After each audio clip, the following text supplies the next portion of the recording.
오늘도 말씀을 사모하는 마음으로 이 자리에 나오신 우리 성도 여러분 한 분 한 분을 환영하고 축복합니다. 오늘 설교 제목을 다 주보로 보시면 아시겠지만 강담두입니다. 제가 이걸 암호처럼 이렇게 세 글자로 딱 줄였는데 낮에부터 벌써부터 그 암호를 푸신 분들이 계셔가지고 혹시 그거를 푸신 분이 계시다면 속마음으로 생각해 주시고, 아직 혹시 못 푸신 분이 계시다면 오늘 말씀을 더 잘 경청해서 들어주시면 좋을 것 같습니다. 벌써 2025년이 얼마 남지 않았습니다. 제가 생각하기에 순식간인 것 같습니다. 1월이 엊그제 같았는데 벌써 2026년을 준비하고 있다는 게 아직 실감나지 않는 것 같습니다. 우리가 새해가 되면 꼭 하는 것이 하나가 있습니다. 혹시 그게 뭔지 아실까요? 너무 훌륭하십니다. 바로 새해 목표를 세우는 겁니다. 어린 자녀들부터 어른들 할 것 없이 새해가 되면 올해는 꼭 이걸 이루겠다라는 목표를 세웁니다. 혹시 여러분은 2025년을 맞이하면서 세운 새로운 목표를 다 이루셨나요? 우선 저부터 돌아보면 저는 다 이루지 못했습니다. 매해 새로운 목표를 세우지만 사실 그게 잘 이루어지지는 않는 것 같습니다. 혹시 아까 아멘 하신 분들이 계셨던 것 같은데 모두 다 이룬 분이 계시다면 나중에 저에게 비법을 알려주시면 감사하겠습니다. 우리는 새해가 다가오니 새로운 마음가짐으로 변화를 준비합니다. 그러나 우리가 변화를 준비해도 변화에 온전히 대비하지는 못하는 것 같습니다. 그래서 우리가 새해 목표를 세워도 다 이루지 못하는 것이죠. 미리 다가올 변화에 대비하여도 온전히 대응을 하지 못하는데 만약 갑작스러운 변화가 우리에게 찾아온다면 어떨까요? 오늘 말씀에는 갑작스러운 변화를 맞이한 한 인물이 등장합니다. 그는 바로 여호수아입니다. 여호수아는 모세의 수행 비서와 같은 역할을 했던 인물이었습니다. 적과 싸워야 할 때는 용맹하게 앞장섰고 늘 모세의 곁을 지키며 모세의 일거수일투족을 함께 했던 사람이었습니다. 그랬던 여호수아에게 변화가 찾아옵니다. 바로 모세의 죽음이었습니다. 그런데 모세는 그저 평범한 사람이 아니었습니다. 1절 말씀을 보면 하나님께서 모세를 그냥 모세라고 부르지 않으십니다. 바로 여호와의 종 모세라고 그 호칭으로 부르셨습니다. 출애굽시킨 모세, 애굽의 왕자였던 모세가 아니라 하나님의 종이라는 영광스러운 호칭으로 모세를 부르셨던 것입니다. 그만큼 모세가 얼마나 하나님의 말씀대로 순종하며 살고자 했던 사람인지를 알 수 있습니다. 사람에게는 저마다 호칭이 있습니다. 자식들에게는 부모님으로, 또 교회에서는 직분으로, 사회에서는 현재 위치한 직급과 직종에 따라 다르게 불립니다. 나라고 하는 사람은 한 명인데 그 사람이 나와 어떤 관계를 맺고 있냐에 따라 그 호칭이 매번 바뀝니다. 호칭은 다시 말해서 관계성을 나타낸다는 것입니다. 모세는 하나님의 종이라는 호칭으로 불릴 만큼 하나님과 깊은 관계를 맺은 사람이었습니다. 모세는 성실하게 하나님의 말씀을 그대로 전하고자 했습니다. 그는 어떠한 상황 속에서도 꿋꿋이 하나님의 말씀을 충성되이 전했습니다. 그랬던 모세가 죽자 하나님께서는 이제는 눈의 아들 여호수아를 새로운 지도자로 세우신 것입니다. 그리고 하나님께서 여호수아에게 명령하셨습니다. 이스라엘 백성을 데리고 요단강을 건너 하나님께서 주시기로 작정하신 땅으로 가라는 것이었습니다. 그러나 그 땅은 아직 이스라엘이 정복한 땅이 아니었습니다. 하나님이 그냥 주셨다고 그냥 들어가기만 하면 되는 땅이 아니었던 것입니다. 하지만 하나님께서는 이미 그 땅을 주셨다라고 말씀하십니다. 너희가 밟는 모든 것을 주겠다라고 약속하십니다. 이 말씀은 아브라함을 떠올리게 합니다. 함께 창세기 13장 14절 15절을 읽겠습니다.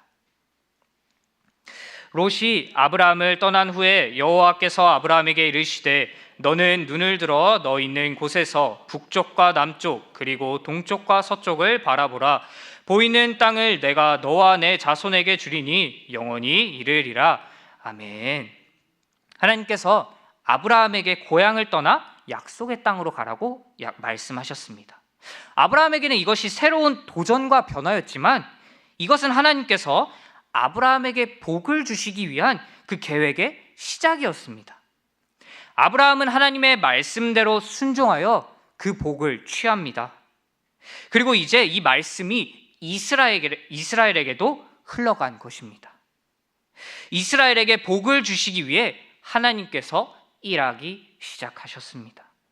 이것이 하나님께서 일하시는 방법입니다. 우리가 때로는 낙심되고 어찌할 바를 알지 못하는 어려움을 겪을 때가 있습니다. 예상하지 못한 변화로 인해 걱정이 다가옵니다. 하지만 우리가 낙심하지 말 것은 그때가 바로 하나님께서 일하시는 때이기 때문입니다. 하나님께서는 우리에게 그냥 툭 던져주시는 분이 아니십니다. 아브라함에게 새로운 변화를 맡게 하셨고 여호수아에게 새로운 변화를 맡게 하셨지만 하나님은 그보다 앞서가셔서 그 땅을 예비하셨고 준비하셨습니다. 우리 삶 속에도 갑작스러운 변화가 찾아올 때가 있습니다. 하지만 하나님께서는 그 변화 속에서 우리를 향한 그 땅을 미리 예비해 주셨습니다. 여호와 니시의 하나님께서 우리의 앞길을 예비하고 준비하셨다는 그 사실을 믿음으로 붙잡아야 합니다. 하나님께서 너에게 이 땅을 주었다, 가라 라고 말씀을 하시면 우리는 우리의 상황과 여건이 어떠하든지 그 땅을 향해 달려가야 합니다. 그래야 우리가 하나님께서 주시는 그 복을 취할 수 있기 때문입니다. 우리가 원하기는 하나님께서 말씀하시면 즉각 떠날 수 있는 믿음이 우리의 믿음이 되기를 원합니다. 그 믿음을 가지고 언제든 달려갈 수 있는 우리가 되기를 축복합니다. 하나님의 약속은 약속하신 땅을 주시겠다라는 것으로 끝나지 않습니다. 더 나아가 여호수아와 함께 하신다는 약속을 주십니다. 여호수아에게 하나님이 함께 하시니 능히 그를 대적할 자가 없다고 말씀하십니다. 그러나 이것은 여호수아의 힘이 세진 거나 그의 지혜가 자라서 그런 것은 아닙니다. 하나님께서 함께 하시기에 하나님의 권세에 능히 대적할 자가 없다는 말입니다. 하나님께서 그와 함께 하시기 때문입니다. 그 어떠한 원수와 대적이 그를 에워싼다 할지라도 하나님께서 함께 하시니 두려워할 것이 없는 것입니다. 이 약속의 말씀은 우리에게도 동일합니다. 시편 23편 4절의 말씀은 이렇게 기록하고 있습니다. 함께 읽겠습니다. 내가 사망의 음침한 골짜기로 다닐지라도 해를 두려워하지 않을 것은 주께서 나와 함께 하심이라. 주의 지팡이와 막대기가 나를 안위하시나이다. 아멘. 다윗의 이 고백처럼 우리가 해를 두려워하지 않을 것은 주께서 우리와 함께 하시기 때문입니다. 우리가 이러한 믿음을 가지고 나아갔으면 좋겠습니다. 하나님께서 모세와 함께 하셨던 것 같이, 여호수아와 함께 하셨던 것 같이, 그리고 다윗에게 함께 하셨던 것처럼 우리와도, 여러분과도 함께 하십니다. 사람은 유한하나 하나님은 영원한 하나님이십니다. 하나님께서 우리와 함께 하시니 어떠한 역경과 고난 중에도 우리가 하나님을 의지하여 능히 그것을 넘어갈 수 있습니다. 하나님께서 6절에 여호수아에게 강조하셨습니다. 너는 강하고 담대하게 나아가라. 내가 너희 조상들과 한 언약의 그 땅을 차지하게 할 것이다 라고 말씀하십니다. 하나님께서 아브라함과 이삭과 야곱과 하신 그 언약을 기억하시고 이스라엘 백성들에게 약속하신 그 땅을 주시겠다고 다시 한번 확언하십니다. 이것이 신실한 하나님의 언약입니다. 하나님은 시간과 상황과 공간을 초월해서 일하십니다. 하나님의 말씀은 반드시 이루어진다는 것입니다. 그리고 그 말씀은 우리를 통해 이루어집니다. 하나님께서 여호수아에게 너를 통하여 이 백성에게 차지하겠다라고 하신 이 말씀하셨던 것은 이제는 여호수아를 하나님의 언약을 성취하기 위한 도구로 사용하시겠다는 말씀입니다. 다른 사람도 아니고 그 어떠한 것도 아니고 나를 통하여 말입니다. 하나님께서는 많은 사람들을 통하여 일하실 수 있으십니다. 그냥 길바닥에 떨어져 있는 그 돌로도 하나님께서는 일하실 수 있으십니다. 그러나 하나님께서는 그렇게 일하지 않으십니다. 많고 많은 사람들 그 가운데 한 사람, 바로 여러분을 통하여 일하고자 하십니다. 나를 통하여 약속의 땅을 차지하기 위한 통로로 사용하고자 하십니다. 왜냐하면 내가 다른 사람보다 특출나서가 아니라 나를 사랑하시기 때문입니다. 하나님께서 나를 사용하시기로 작정하셨기 때문입니다. 우리가 선택받은 하나님의 자녀로서 그 자부심을 가지고 살아가기를 원합니다. 많은 이들 가운데 나를 택하여 부르신 하나님을 찬양하며 나아가길 원합니다. 하나님께서 여호수아에게 이 모든 것을 줄 것이라고 약속하셨지만 딱 한 가지 지켜야 할 것이 있었습니다. 그것이 오늘 본문 7절의 말씀입니다. 함께 읽겠습니다. 오직 강하고 극히 담대하여 나의 종 모세가 내게 명령한 그 율법을 다 지켜 행하고 우로나 좌로나 치우치지 말라. 그리하면 어디로 가든지 형통하리라. 아멘. 마음을 강하고 담대하게 하여 좌로나 우로나 치우치지 말고 하나님의 말씀을 지키라는 것입니다.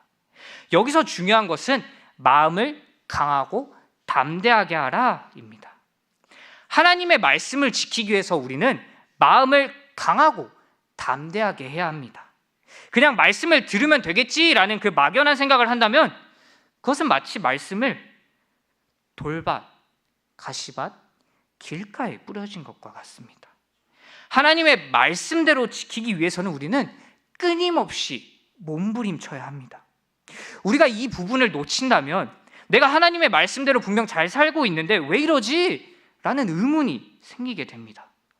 그러나 우리가 먼저 내가 정말 하나님의 말씀을 지키기 위해 마음을 무정하고 몸부림치고 있는지 점검해야 합니다.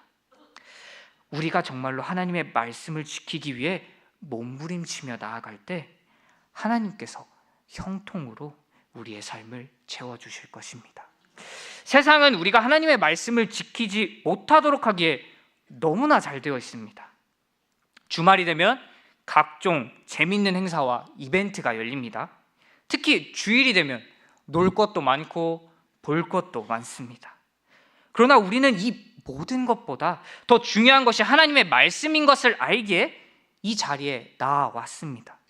말씀을 지키기 위해 오늘도 몸부림칩니다. 하나님께서 우리에게 말씀하십니다. 마음을 강하게 하고 담대하게 하여 나의 율법을 지키라고 말입니다. 이것에 대한 구체적인 방법을 8절에서 말해주고 있습니다. 주야로 그것을 묵상하여 그 안에 기록된 대로 다 지켜 행하라고 말입니다. 주야라는 말은 앉으나 서나 계속 묵상하며 그 말씀을 읊조리라는 것입니다.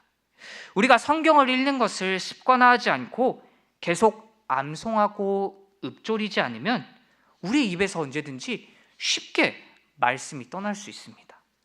오늘 말씀은 우리에게 말하고 있습니다. 주야로 하나님의 말씀을 묵상할 것을 강조합니다.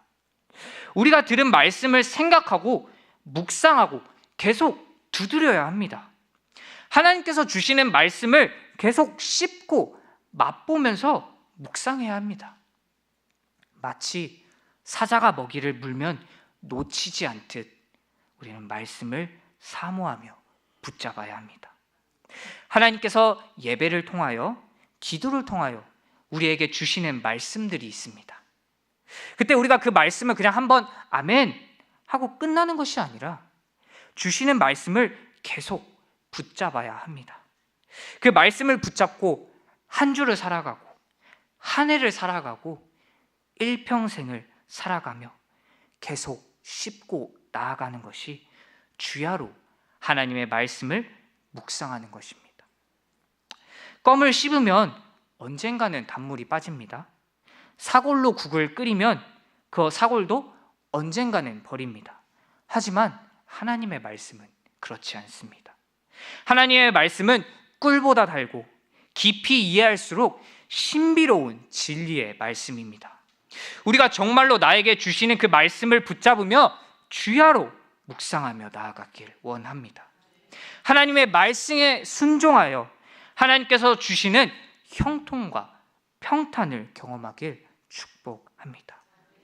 일이 생기고 어려움이 생길지라도 그럼에도 불구하고 넘어가게 하시는 형통을, 그리고 하나님께서 파인 곳은 메꾸시고 솟아난 곳은 다듬어 주시는 그 평탄을 누리는 여러분이 되시기를 축복합니다. 우리가 붙잡은 말씀으로 서로를 축복하고 아멘으로 화답하며 그 말씀을 우리의 자녀들에게, 우리의 가족들에게 선포하고 나누어 하나님께서 주시는 복을 함께 누리는 우리 모두가 되기를 축복합니다. 하나님께서 여호수아에게 마지막으로 한 번 더 강조하십니다. 내가 내게 명령한 것이 아니냐? 강하고 담대하라. 두려워하지 말며 놀라지 말라. 내가 어디로 가든지 내 하나님 여호와가 너와 함께 하느니라. 하나님께서 여호수아에게 강하고 담대하며 두려워하지 말라고 말씀하십니다. 그가 어디로 가나 하나님께서 그와 함께 하시겠다고 다시금 얘기하십니다. 곧 있으면 놀랍게도 2026년이 시작이 됩니다. 네, 이제 주일도 2주가 남았습니다.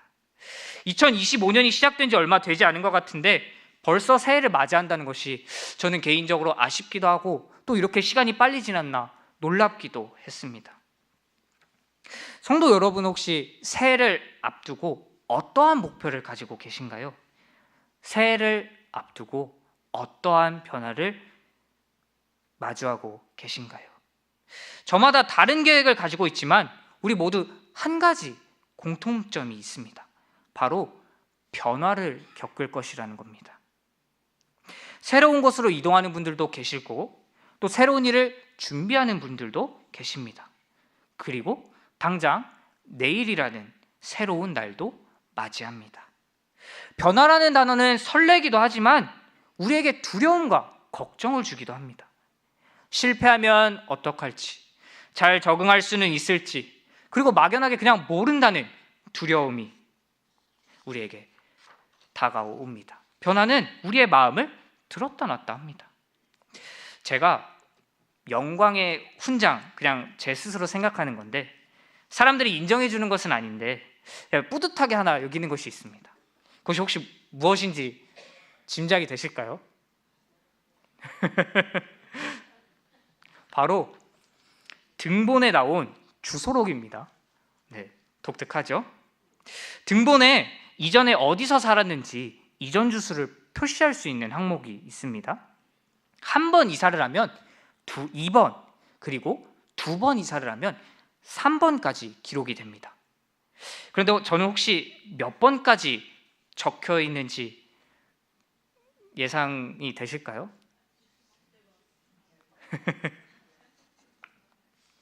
제가 최근에 다시 한번 확인을 해보니 저는 21번까지 기록되어 있었습니다. 대충 몇 번 이사를 했나 그냥 횟수를 세어보니까 한 17번 정도 이사를 했더라고요. 덕분에 저는 부모님을 따라다니며 강제적으로 다양한 지역을 경험했습니다. 매번 학교를 이동했고요, 교회를 옮겼고요, 새로운 지역, 새로운 환경에 적응해야 했습니다. 짧으면 6개월, 길어봤자 2년이라는 그 시간 동안 계속된 변화를 겪었습니다. 사실 이렇게 많은 이사를 다니고 계속된 변화를 겪었으면 이제 적응할 법도 하다고 생각을 해요. 그런데 실상은 그렇지 않았습니다. 늘 새로운 곳을 갈 때마다 두렵고 걱정이 됐습니다. 그래서 스트레스 때문에 심장이 또 아프기도 했고 또 힘들기도 했었습니다. 그만큼 변화는 적응한다고 할 수 있는 게 아니라는 것은 저는 그때 깨닫게 되었습니다. 우리 성도 여러분도 각자의 삶의 자리에서 새로운 변화를 앞두고 계실 겁니다. 날이 지날 때마다, 새해를 맞이할 때마다 우리는 변화라는 것을 마주하지만 그때마다 변화는 낯설게 느껴집니다. 하지만 하나님께서 그런 우리에게 말씀하십니다. 내가 어디로 가든지 나는 너와 함께 할 것이다 라고 말입니다. 하나님은 우리를 홀로 내버려 두지 않으십니다. 우리가 잘 때에나 일어나 생활을 할 때에도 늘 우리 곁에 함께 하십니다. 여호수아는 갑작스러운 변화로 새로운 리더의 자리를 감당하게 되었습니다. 이러한 변화에 여호수아는 많은 걱정이 들었을 겁니다. 그러나 하나님께서는 여호수아에게 내가 너와 함께하니 그는 하나님의 말씀을 붙잡고 일평생 하나님의 말씀을 지키며 살고자 했습니다. 그는 모세가 했던 것처럼 하나님의 말씀을 충성되이 행했습니다. 여호수아 1장에서의 여호수아와 여호수아 마지막 장 24장에서의 여호수아를 보면 그는 동일하게 하나님의 말씀에 충성했던 것을 볼 수 있습니다. 그리고 그의 모습을 통해 눈의 아들 여호수아였던 그가 인생 말미에는 여호와의 종 여호수아라는 영광스러운 칭호로 불리게 됩니다. 여호수아처럼 우리도 계획된 변화, 또 때로는 계획되지 않은 변화를 맞이합니다. 변화가 일어나면 사람은 어쩔 수 없이 생각과 계산이 많아집니다. 하지만 하나님의 말씀만을 주목하여 그 말씀에 즉각 우리의 몸을 던져 행해야 합니다. 변화를 바라보며 새 일에 주목하는 것이 아니라 하나님의 말씀에 주목하는 우리가 되길 원합니다. 강하고 담대하라, 두려워하지 말라는 단순히 겁먹지 말라라는 것이 아닙니다. 하나님의 말씀 앞에서 마음과 생각을 하나 되게 하라라는 것입니다. 하나님께서 함께 하시니 그 말씀을 붙잡으며 나아가라라는 말씀입니다. 2025년 새해를 맞이하면서 우리 성도 여러분에게 나에게 주신 말씀, 그리고 예배를 드릴 때, 기도를 할 때 하나님께서 여러분에게 주신 강담두 말씀은 무엇인가요? 여러 가지 어려움 속에서 하나님께서 우리에게 주신 그 약속의 말씀을 붙잡고 강하고 담대하며 두려워하지 않는 우리가 되길 원합니다. 변화를 맞이하여 여러 가지 걱정이 몰려오고 우리를 올가매는 생각들을 강하고 담대하며 두려워하지 않는 마음으로 하나님의 말씀을 붙잡으며 나아가길 축복합니다. 여호수아가 이스라엘 백성을 향해 오직 나와 내 집은 여호와만을 섬기겠다고 고백한 것처럼 이 고백이 나의 고백이 되고 우리 가정의 고백이 되는 역사가 나타나기를 소망합니다. 그래서 누구의 아들, 딸, 부모님, 부장님, 선생님이라는 칭호를 넘어서 하나님의 종 누구누구라는 영광스러운 칭호를 받는 우리 모두가 되기를 소망하고 축복합니다. 아멘. 기도하겠습니다. 하나님, 오늘도 우리에게 말씀을 허락해 주심에 감사합니다. 주신 말씀을 우리가 붙잡고 살아갈 수 있는 힘을 허락해 주시옵소서. 변화되는 여러 가지 상황과 여건 속에서 오직 말씀을 사모하여 강하고 담대하며 두려워하지 않는 마음을 주시옵소서. 좌로나 우로나 치우치지 않고 주님을 바라보는 우리 모두가 되게 하여 주시옵소서. 2025년도 이제 막바지를 향해 달려가고 있습니다. 우리를 여기까지 인도하여 주신 것이 모두 하나님의 은혜임을 고백합니다. 앞으로도 우리를 눈동자와 같이 지켜주시고 함께 하실 주님을 찬양합니다. 연말이라 마음이 분주하고 다가올 내일을 알지 못해 두려울 때도 있습니다. 하지만 주님께서는 우리와 함께 하신다고 말씀하셨사오니 우리가 그 믿음을 끝까지 잃지 않도록 도와주시옵소서. 질병과 고통으로 신음하는 이들이 있다면 주님 그들에게 친히 찾아가 주셔서 치유하여 주시고 그들의 마음을 어루만져 주시옵소서. 오직 나와 내 집은 여호와만을 섬기겠다는 여호수아의 이 고백이 나와 우리 가정과 이 나라 이 땅의 고백이 되게 하여 주시옵소서. 주님의 은혜에 감사드리며 예수 그리스도의 이름으로 기도합니다. 아멘.